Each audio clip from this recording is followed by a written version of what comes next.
Hello everyone, this is my practice session where we are going to have our practice with few patterns. So this is my first pattern unless I'm mistaken, which mean if I'm not wrong, अगर मैं गलत नहीं हूँ तो अगर मैं गलत नहीं हूँ तो आप IT सेक्टर में काम करते हो ना.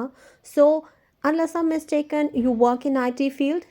We can speak like this. So let's have practice and you'll have to observe how we speak and you have to also practice after you watch my video. So let's start now. Unless I'm mistaken, you told me your birthday was last week. Yes, okay. Unless I'm mistaken. अगर मैं गलत नहीं हूँ तो आप पहले भी शिमला जा चुके हो. Unless I'm mistaken, you visited already in Shimla. Yes, you To Shimla. visited Shimla. You visited Shimla already. Yeah, you visited Shimla already. Yes. Okay. अगर मैं गलत नहीं हूँ तो जसवीर जी आपके फ्रेंड हैं. Unless I'm mistaken, is the Jasveer your friend? Yes. अगर मैं गलत नहीं हूँ तो आप IT सेक्टर में काम करते हो. Unless I am mistaken, you are working in IT sector. Yes. तो अभी unless I'm mistaken okay हो गया ना. Yeah. Yes okay. अब मैं कह रही हूँ कि मैं आपकी कॉल ज़रूर उठाऊंगी अनलेस आई एम बिज़ी. अब हमारा पैटर्न क्या, अनलेस आई एम बिज़ी. अगर मैं बिज़ी नहीं हुई तो unless I am busy I will definitely pick your call. I will definitely answer your call. So अगर मैं बिज़ी नहीं हूँ तो मैं आपकी हेल्प ज़रूर करूँगी. कैसे बोलेंगे? Unless I am busy, I will definitely help you. I will definitely help you. Yes okay. अगर मैं बिज़ी नहीं हूँ तो मैं आपकी पार्टी में ज़रूर आऊँगी. Unless I am busy, I will attend your party. Perfect. तो unless I am busy, unless I am mistaken and unless spoken to, 3 patterns हमारे रेडी हो गए. ओके. अगर मैं बिजी नहीं हूँ तो मैं आपके साथ मार्केट ज़रूर चलूँगी. Unless I am busy, I will go with you in the market. I will accompany you. हम बोल सकते हैं accompany you till market, till the market. So accompany you थोड़ा एडवांस जाता है. Go with you, come with you, okay okay जाता है, हमारा बेसिक जाता है. सो अभी अनलेस आई एम बिजी और अकम्पनी दोनों को कंबाइन करके सेंटेंस ट्रांसलेट करें. Add your expressions. Unless I'm busy, I will accompany with you up to the market. I will accompany you till the market. I will accompany you till the market unless I'm busy. I will accompany with you up to the market With unless नहीं I'm busy. जाएगा, with बिल्कुल नहीं जाएगा. I will accompany you. I will accompany you unless I'm busy. Okay, unless I'm busy, I will accompany you till the market. Unless I am company. busy, I will accompany you till the market. Yes. अब कहीं भी जाने की बात होगी आप लोग बोलोगे आई विल अकम्पनी यू. मैं आपके साथ चलूंगा, मैं आपके साथ चलूंगी. इस तरीके से अकम्पनी यू विद नहीं जाएगा. I will accompany you. कहाँ तक? Till the market. Up to the market भी बोल सकते हैं. Up to the market, market तक के लिए हम अप टू द मार्केट भी बोल सकते हैं और टिल द मार्केट भी बोल सकते हैं. ओके. अगर मैं बिजी नहीं हूँ तो कल मैं आपको मिलने आऊँगी. Unless I'm busy, I will come meet you tomorrow. अच्छा, अब नेक्स्ट पैटर्न है. ये थोड़ा सा टफ है, हो सकता है आपको टंग ट्विस्टर जैसा लगे. Unless something unexpected turns up. इसका मतलब है unless something unexpected turns up. हमने पहले कभी किया है. Unless yes. Unless something unexpected turns up. इसका मतलब है कि अगर कुछ खास काम ना आ गया तो, अगर कोई बहुत ज़रूरी काम ना आ गया, अगर कुछ अनएक्सपेक्टेड काम ना आ गया तो अब मैं कह रही हूँ मैं आपके घर ज़रूर आऊँगी अगर कोई ज़रूरी काम ना आ गया तो. unless something unexpected, I will visit your home. Yes. Unless something unexpected turns up, I will definitely visit you. I will definitely come to your party unless something unexpected turns up. इस तरीके से बोले. Okay. सो मैं आपके साथ market तक ज़रूर चलूँगी अगर कोई ज़रूरी काम ना आ गया तो. कोशिश करें. Unless something unexpected, I will accompany you till the market. Till the market. Good. ऐसे ही प्रैक्टिस करते रहे. 1 वीक के अंदर आपको रिजल्ट शो हो जाएगा. ओके. नेक्स्ट वन है, एक वर्ड होता है OMIT, ओमिट. ओमिट का मतलब होता है कोई भी चीज़ को आप स्किप कर रहे हो, ओमिट। जैसे you are omitting the word, अगर आपने बोला अनएक्सपेक्टेड, अनएक्सपेक्टेड, आगे का नहीं बोला तो या बीच का कुछ भी आपने स्किप कर दिया, मैं कहूँगी you are omitting the word, OMIT, omitting, you are omitting the word. So ये वर्ड आपके लिए न्यू हो सकता है, अगर कोई बोलता है आप उसको समझ सकते हो। अब नेक्स्ट पैटर्न है हमारा, ज़्यादा से ज़्यादा क्या होगा।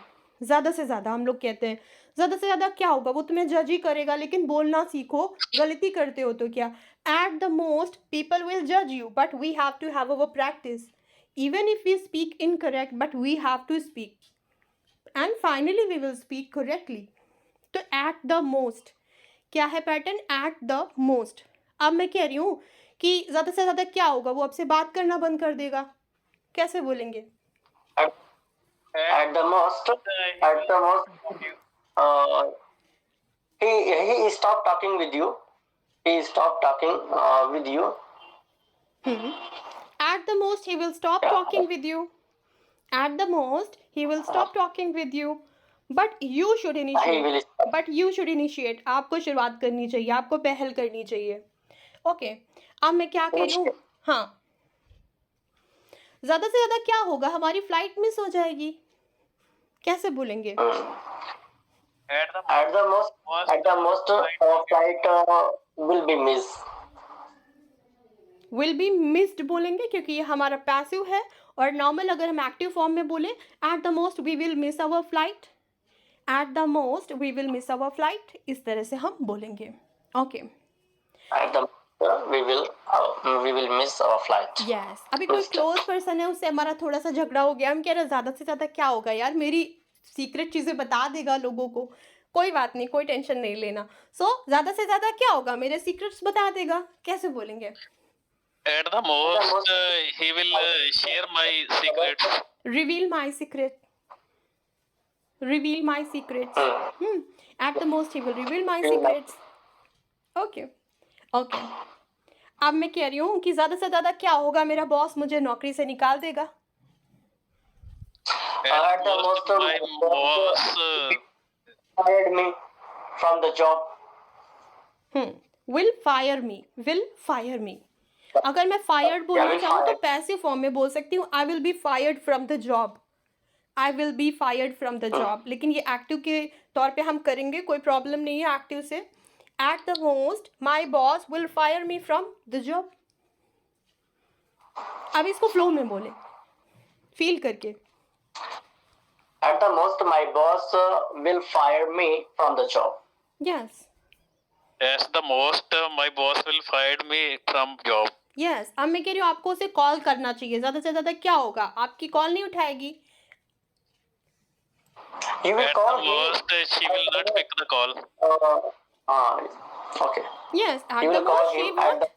At the most she won't pick your call. She he- won't answer your call. Now, Sohail, please.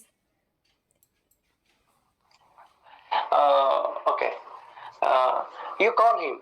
You call him. At the most, he won't pick up your call. Yes, he won't answer your call. He won't pick up your call.